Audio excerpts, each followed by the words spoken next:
নমস্কার বন্ধুরা, আরও একটি নতুন ব্লগে আপনাদের স্বাগত জানাই।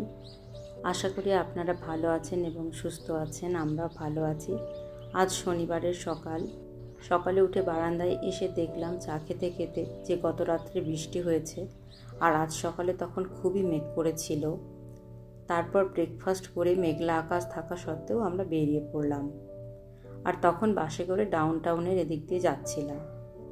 আমি এখানে এসে আমেরিকাতে এসে যা যা নতুন দেখি বা অনুভব করি সেটাই সবার সাথে একটু ভাগ করে নেওয়ার চেষ্টা করি এই চ্যানেলে।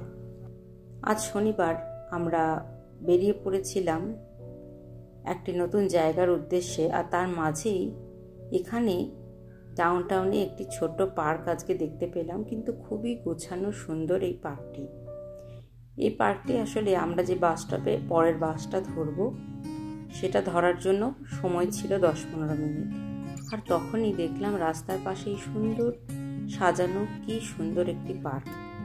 তাই সময় নষ্ট না করে ওখানে একটু এগিয়ে গেলাম আর 2-4টে ছবি তুললাম। এই ছবিগুলোই তো আমাদের স্মৃতি, আর এগুলো রোমন্থন করেই তো কি ভালো একটা অনুভূতি হয়। ওখানে জলের ফোয়ারায় জলীয় বাষ্প তৈরি হচ্ছিল, গরম জল ছিল বলে। আজকে আমরা মেমোরিয়াল পার্ক বলে একটি অরণ্য অংশ রয়েছে উত্তর দিক জুড়ে হিউস্টন শহরে। সেখানে বিশাল এলাকা, তার একটি অংশে আমরা আজকে যাওয়ার জন্য মনস্থির করেছিলাম। এখানে সাধারণত যে প্রকৃতি অরণ্যগুলি রয়েছে সেগুলোতে যে গাছপালা আর প্রাণীরা রয়েছে সেগুলিকে প্রাকৃতিকভাবে সংরক্ষণ করা হয়।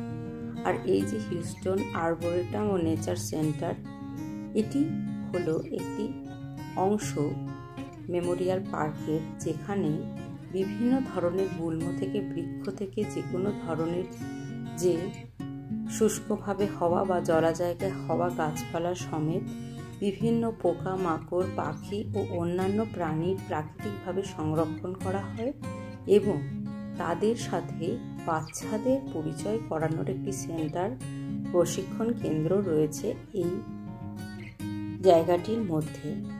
আজ অনেকেই ওখানে উপস্থিত হয়েছিলেন, কেউ কেউ সপরিবারে, আবার কেউ একাই তাদের পোষ্যর সাথে এখানে মর্নিং ওয়াক করছিলেন। এখানে একটি কার পার্কিং সেন্টার রয়েছে, সেখানে 4 চাকাগুলি রেখে সবাই যাচ্ছিলেন।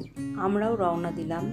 প্রথমেই আমরা একটি ম্যাপ দেখতে পেলাম, সেখান থেকে আমরা মোটামুটি বোঝার চেষ্টা করছিলাম যে এই জঙ্গলে ঘেরা পথগুলি আসলে কোন দিকে যাচ্ছে বা কিভাবে আমরা যাব। তার